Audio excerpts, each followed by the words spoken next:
All right, ladies and gentlemen, we are post-game as the Atlanta Gladiators have a great home win after a 7-game road stretch. And we're with Ethan Haider. Ethan, first off, thanks for joining us.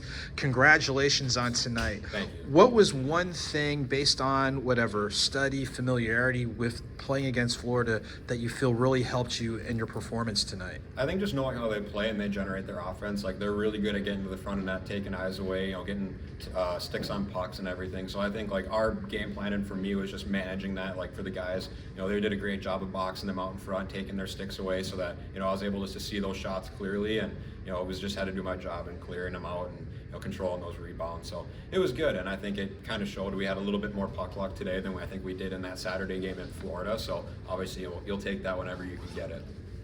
And was there any added pressure for you today, knowing that you were fighting for that first spot in the South Division against the Everblades?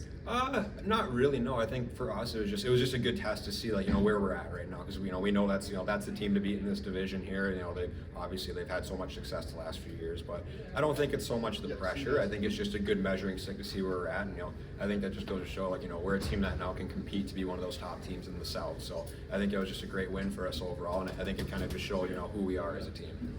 And talking about team, again, you guys came off of a solid 7-game road stretch, going 5-1-1. You just played last night, and we always ask this, even though you're used to back-to-backs, just explain again, just enough, physically, mentally, just the simple things that you need to do and how that translates to tonight's performance. I think just doing whatever you can to make yourself think you're as close to 100% as possible, whether it's getting a little bit extra sleeping in, a longer nap, just making sure you're getting up, moving in the morning. Especially with us, we kind of had the tough break of the game, getting moved back yesterday, so getting in pretty late. So just got to do whatever you can to feel as close to 100% as possible. And nice that kind of been around enough that I know what works for me, and it kind of helps me get there. So that's all you can really do.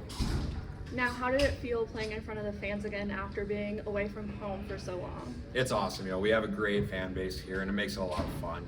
They bring a lot of energy, and it gives us that little extra boost, especially today when we really needed it.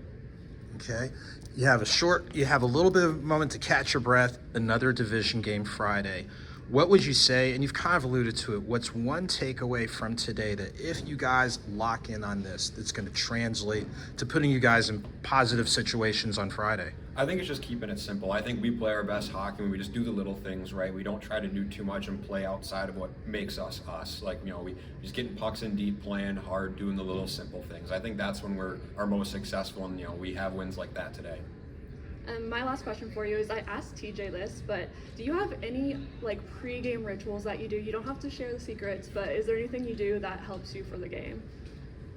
I try not to be superstitious. That's something that I've worked on a lot now, especially goalies are known for that. But I think the one that I really like doing, but it also looks really stupid, is an eye warm up I do with some markers on the bench, just trying to get my eyes activated and my visual system going. So that's the one that I always kind of get some flack for and stuff, for lack of a better term, but it helps me out, I think. So it's good.